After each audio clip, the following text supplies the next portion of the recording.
गाजियाबाद के पौष इलाके कविनगर में एक डकैती की घटना को अंजाम दिया गया। हम इस समय उसी घर में मौजूद हैं जहां पर इस डकैती की घटना को अंजाम दिया गया।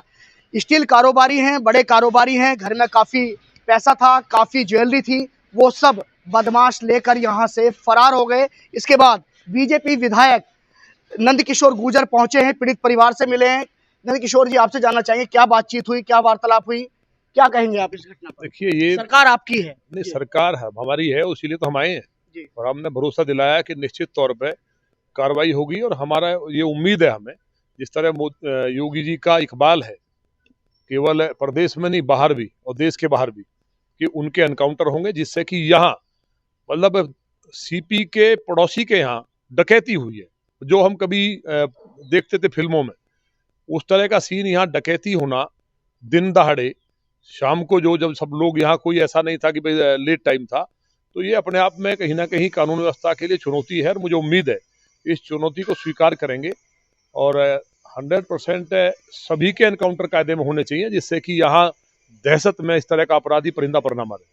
मतलब आपका कहने का ये मतलब है कि पड़ोस में ही यहाँ पर पुलिस कमिश्नर कुछ दूरी पे रहते हैं, जो पुलिस कहते हैं आवास है उनका यहाँ पर, और दूसरी तरफ की अगर बात की जाए तो यहाँ पर डीएम आवास है, यहाँ पर तमाम जो विधायक हैं या मंत्री हैं सभी के आवास है, और यहाँ पर इस पौष इलाके में इस तरह की घटना को अंजाम दे दिया गया, वह भी इस सरकार में। तो आखिर निशाना किस पे है आपका? निशाना थोड़ी है इसमें यार, निशाना काहे का है जी। भाई, ये तकलीफ है। हम लोग सरकार में चुन के किस लिए आए थे? लॉ एंड ऑर्डर के लिए आए थे। तो लॉ एंड ऑर्डर पे ये इससे बड़ा सवाल क्या उठ सकता है कि यहाँ से अगर हम आवाज लगाएंगे तो कमिश्नर के घर में आवाज जाएगी? तो वहाँ पड़ोस में ये घटना हुई है, इसलिए मैं कह रहा हूँ और जिम्मेवारी के साथ कह रहा हूँ कि उनका एनकाउंटर होना चाहिए। व्यापारी, ये पूरा जो एरिया हमारा राजनगर और कविनगर, ये सबसे पॉश माना जाता है और यहाँ व्यापारी रहता है। अगर यहाँ भी डकैती, मतलब ये नहीं कि किसी छीन के भाग गया, डकैती तरीके से घुस करके घर में और डकैती हुई है, और अब तक पुलिस के हाथ कुछ भी नहीं है। और यहाँ सीपी को आना चाहिए था, तो मुझे उम्मीद है चीफ सेक्रेटरी जरूर यहाँ शाम तक आ जाएंगे। जितनी बड़ी घटना है, ये छोटी घटना नहीं है।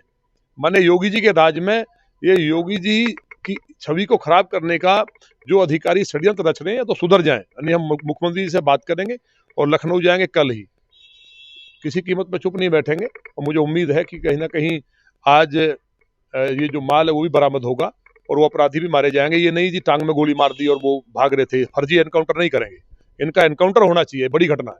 देखिए, बुजुर्ग दंपत्ति हैं, क्योंकि सामने हम आपको दिखा रहे हैं इनकी तस्वीर कि बुजुर्ग दंपत्ति घर में थे, चाकू की नोक पर लिया बदमाशों ने और उसके बाद इस घटना को अंजाम दिया। बात करते हैं बाबूजी, आपसे भी दो बात ये जानना चाहेंगे, क्या कभी आपने सोचा था कि इस तरह की घटना आपके साथ घटित हो जाएगी इस पौष इलाके में? मुझे जो घर का नौकर था उसके ऊपर ये विश्वास था कि गलत काम नहीं कर रहा, उसने ही करवाया। तो देखिए, इस घटना में, क्योंकि घटना में जो घर का नौकर चंदन है वह फरार है और उसी का नाम प्रकाश में आया है। तो हालांकि पुलिस की तरफ से बात की जाए तो ये भी कहना है कि जल्द से जल्द इस माल को बरामद कर लिया जाएगा, बदमाशों को पकड़ लिया जाएगा। लेकिन सबसे बड़ी बात यह है कि इस पौष इलाके में इस घटना को अंजाम दे गए, डकैती की घटना को अंजाम दे गए बदमाश, और यहाँ से आराम से फरार हो गए। ये एक कहीं ना कहीं बड़ा सवालिया निशान है गाजियाबाद के पुलिस प्रशासन पर। गाजियाबाद से न्यूज़ 24 के लिए मैं शक्ति सिंह।